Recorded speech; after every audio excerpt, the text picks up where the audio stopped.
Hello दोस्तों, नमस्कार। मैं डॉक्टर सुरेंद्र प्रसाद खंसली, ज्योतिष आचार्य। आज की ज्योतिष की श्रृंखला की हम शुरुआत कर रहे हैं। और आज की जो अ, राशि है, जो ज़ोडिएक साइन है, वो स्कॉर्पियो है और वृश्चिक राशि। तो वृश्चिक राशि के बारे में आज बात करेंगे। और वृश्चिक राशि के बारे में मैं बताऊंगा कि सबसे अच्छी विशेषता तो ये है सितंबर के महीने में कि जो 4 सितंबर 2023 से और 31 दिसंबर 2023, जो 118 दिन का ये समय है और 4 महीने का समय है, और गुरु बकरी हैं। तो इसकी भी चर्चा करेंगे। साथ साथ में हम ये इस समय चर्चा करेंगे सूर्य और मंगल की, जो कि इस समय लाभ स्थान में है। और शनि की भी चर्चा करेंगे, जो कि वृश्चिक राशि के ठीक चौथे स्थान में इस समय है। और राहु और बृहस्पति जो इस समय छठे स्थान में है, उसकी भी चर्चा करेंगे। तो दोस्तों, मैं बताना चाहूँगा कि जो गुरु हैं, गुरु एक कारक तत्व होते हैं किसी भी कुंडली में। वो संतान के कारक तत्व होते हैं, वो भाग्य के कारक तत्व होते हैं, वो पिता के कारक तत्व होते हैं, वो पति के कारक तत्व होते हैं, वो ज्ञान के कारक तत्व होते हैं, और वो स्पिरिचुअलिटी के, आध्यात्मिकता के कारक तत्व होते हैं।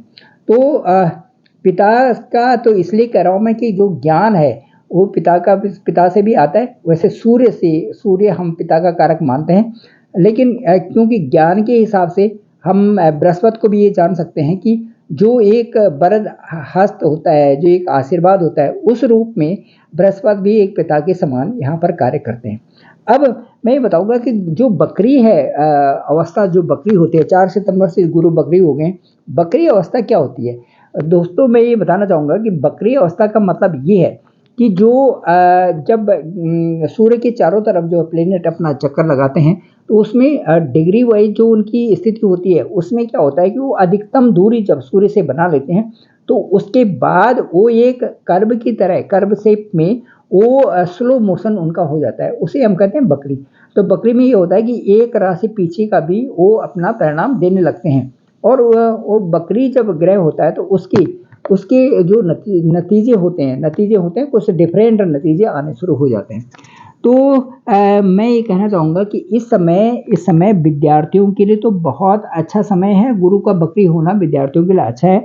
और जो भी जैसे हम देखते हैं कि जो हायर स्टडीज़ हैं, जो रिज़ल्ट, वो भी कोई एग्ज़ाम देते हैं, रिज़ल्ट देते हैं, कंपटीशन एग्ज़ाम है, तो उसके लिए बहुत अच्छा उनका समय है। क्योंकि गुरु की स्थिति बकरी है छठे हाउस में। तो अब देखेंगे पंचम हाउस को, तो पंचम हाउस में जब गुरु बकरी देता है, तो ये कॉम्पिटिटिव एग्ज़ाम के लिए, ये किसी एग्ज़ाम देने के लिए, या किसी एडमिशन के लिए, या बाहर जाने के लिए, या हायर एजुकेशन को सही दिशा में ले जाने का प्रयास करेंगे इस समय जो भी बच्चे हायर स्टडीज़ में हैं। तो साथ साथ में मैं ये कहूँगा कि जो एग्ज़ाम है, कंपटीशन है, या प्रोजेक्ट एरिया है, या देश विदेश में आगे जाने का जो समय है, ये बहुत अच्छा है। और ऐसे कार्य ये शुरू कर सकते हैं। 118 दिन का जो बकरी का काल है, ये 4 महीने का जो बकरी है, इस समय जो बृहस्पति गुरु बकरी है, ये बहुत अच्छा कुंडली में जो है बच्चों के लिए जो पढ़ाई लिखाई कर रहे हैं उनके लिए बहुत अच्छा है। और मैं तो ये कहूँगा कि जब किसी की कुंडली में मैलेफिक होते हैं, या जो उनको थोड़ा क्रूर ग्रह उनके साथ में युति बनाते हैं, या उनको देखते हैं, तो तब ही उसमें कुछ डिफरेंसेस आएगा। अदरवाइज गुरु बकरी इस समय जो है पंचम स्थान में जो रिजल्ट देंगे छठे स्थान से, वो बहुत अच्छा है विद्यार्थियों के आगे फर्दर स्टडीज़ के लिए। तो मैलेफिक जब हो जाते हैं, तो थोड़ा पेट संबंधी रोग भी इनमें बन जाते हैं, क्योंकि गुरु का तो होता ही है, पेट संबंधी रोग भी इसमें आ जाते हैं। और बकरी होने पर तो ये समस्याएं थोड़ी सी बन जाती हैं। तो इसलिए इसके लिए मैं ये कहूँगा कि आप बाहर का खाना कम ही खाएँ, वृश्चिक राशि वाले, और अपना जो है घर का खाना खाएँ, सादा खाना खाएँ, तो अच्छा रहेगा। कोई अगर आप पे इस समय इल्ज़ाम भी लगा सकता है, क्यों? क्योंकि सर गुरु के साथ में राहु है। राहु जो है एक अनियमितता दिखाते हैं, एक छल कपट वाली भी चाल चलते हैं। और साथ साथ में इन जो गुरु की जो दृष्टि है, वो 12वें स्थान में भी है। तो हम ये कहेंगे कि ये कहेंगे कि इससे हमें ऐसा लगता है कि ये जो है कोई आपको किसी तरह से भी आपको आपको डगमगा सकता है, इल्ज़ाम लगा सकता है, झूठा फँसवा सकता है।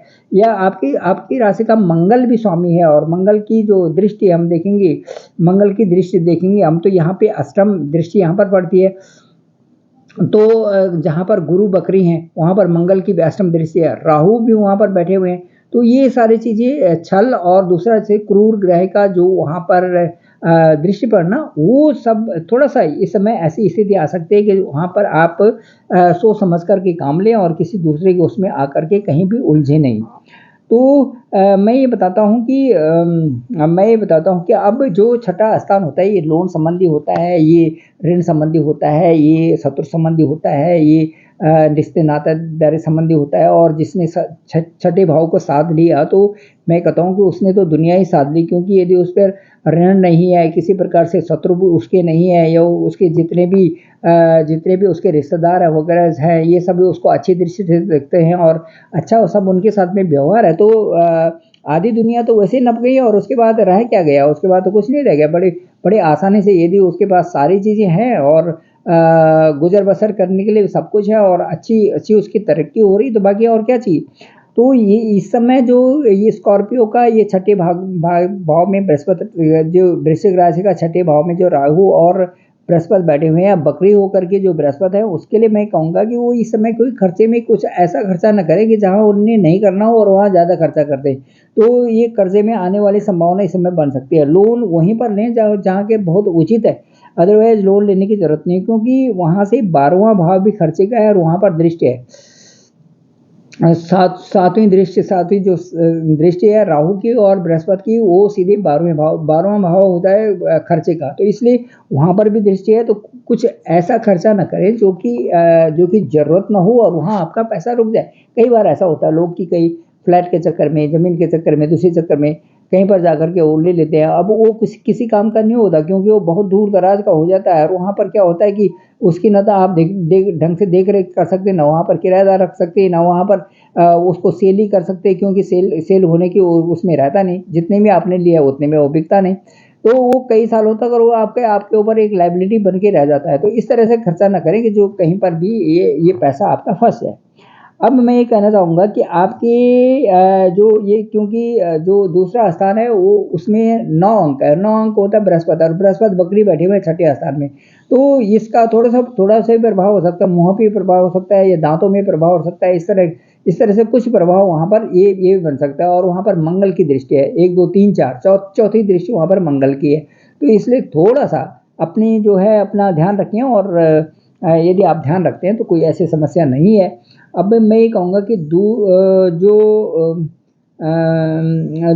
जो ये बृहस्पति जो है ये दूसरे भाव के स्वामी हैं और वहाँ पर जो है दूसरा भाव वाणी का है, परिवार का है और वाणी के स्वामी जो है शत्रु भाव में बैठे हुए हैं। इसलिए वाणी के प्रभाव से भी परिवार में और कहीं भी बाहर भी किसी के साथ में शत्रुता का व्यवहार न रखें। और क्योंकि वहाँ पर मंगल की भी दृष्टि है, तो कभी भी कुछ भी एग्रेशन आ जाता है, या जब बकरी ग्रह है तुम्हारा ऋभु भाव में बैठा हुआ है, तो कहीं भी किसी के साथ में भी कोई बात हो जाती है, तो अपनी वाणी पर निश्चित रूप से आप अपनी वाणी पर कंट्रोल करें और उससे जो है आपका जीवन भी अच्छा होगा और आप स्वस्थ भी रहेंगे। अब मैं आपका कहूँगा कि यदि आप कहीं कंपटीशन देना चाहते हैं, तो उसके लिए बहुत अच्छा है। यदि कोई बच्चे कंपटीशन दे रहे हैं, ये एग्ज़ाम का दे रहे हैं, या जो ट्रैवलिंग भी इसमें आपकी हो सकती है और गुरु बकरी है, तो कई सारी चीज़ें उसमें आ जाती हैं और कामकाज भी थोड़ा-सा ज़्यादा आपका बढ़ जाएगा। करियर के लिए भी जो दसम भाव है, दसम भाव का स्वामी है, वो 11वें भाव में लाभ स्थान में बैठे हुए हैं। तो मैं कहूँगा करियर में आपका कुछ परिवर्तन आ सकता है, क्योंकि करियर का भी मुझे ऐसा लग रहा है और वहाँ पर भी गुरु बकरी और राहु की वहाँ पर दृष्टि है। करियर के सामने राहु की भी और गुरु बकरी की भी दृष्टि है, जहाँ पर करियर का आपका दसम भाव है और दसम भाव का जो स्वामी है वो बैठा हुआ है लाभ स्थान में। लाभ स्थान में वो भी मंगल के साथ बैठा हुआ है और वो मंगल की शत्रु राशि है वहाँ पर। तो वहाँ पर बैठा हुआ है, इसलिए जो है करियर के लिए तो में थोड़ा-सा परिवर्तन भी हो सकता है और थोड़ा-सा अपनी आइडियाज़ और उसमें आप थोड़ा परिवर्तन आ सकता है, तो उसको थोड़ा आप कंट्रोल करके चलें और बढ़िया सा बना के चलें, तो ये सब चीज़ों से आपको फ़ायदा हो सकता है।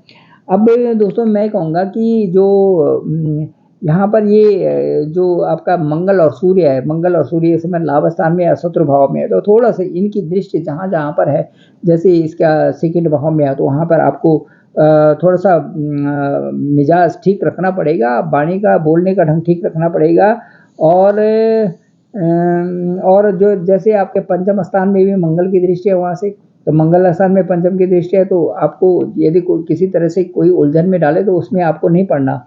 और उसके बाद है ये छठे स्थान में आप वहाँ पर राहु और बृहस्पति है, तो थोड़ा सा इसे छलिया टाइप का, ये थोड़ा सा डिस्टर्बेंस आ सकती है, ये डाइवर्ट हो सकता है माइंड। तो उस समय आप ये महसूस करें कि मेरी इस तरह से दशा चल रही है और इस तरह से उसमें जो इस समय ग्रह गोचर हो रखा है, तो प्लेनेट चलते रहते हैं, उनका ग्रह गोचर चलता रहता है और कुंडली हर एक की अलग अलग होती है, अलग हिसाब से रहती है। तो उसी तरह से भाव की और उसके रिजल्ट मिलती है। किसी के लिए वृश्चिक राशि बहुत अच्छी कुंडली तो आपकी मेरे पास है नहीं, किसी के लिए इस समय जो उसका जो दशा महादशा और अंतरदशा चल रही बहुत अच्छी है, और किसी के लिए थोड़ा सा उसमें नीचे ऊपर होता ही है।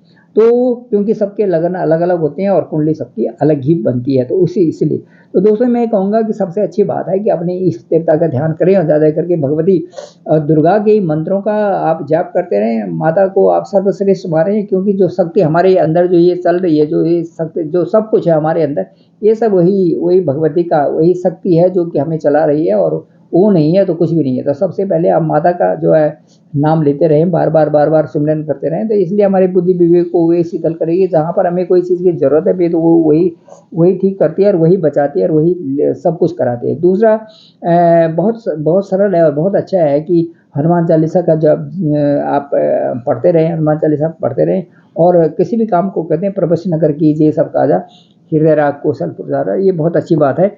और उसके बाद जो है संकट कटे मिटे सब पीरा जो सुमरे हनुमान, ये भी बहुत अच्छा उसके साथ में जीवन के साथ में चलता रहना चाहिए। तो मैं ये कहूँगा कि जो आध्यात्म की तरफ चले गए हैं और जिनका ये आध्यात्म की तरफ रुख है, उनका उनका जीवन में जो ग्रहों से संबंधित कोई भी परेशानी नहीं होती। तो दोस्तों धन्यवाद, और आज की कुंडली में इतना ही। मैं उत्तर आपको और भी दिखाता जाऊंगा और मुझे लगता है आप पसंद करेंगे। तो मेरा डिस्क्रिप्शन पे नंबर है 9868280191। आप जरूर इस चैनल को लाइक भी करें, सब्सक्राइब भी करें और कमेंट्स भी करें। मैं डॉक्टर सुरेंद्र प्रसाद खंसली आपको इसी तरह उत्तर ब्लॉग्स दिखाया करूँगा। Thank you very much.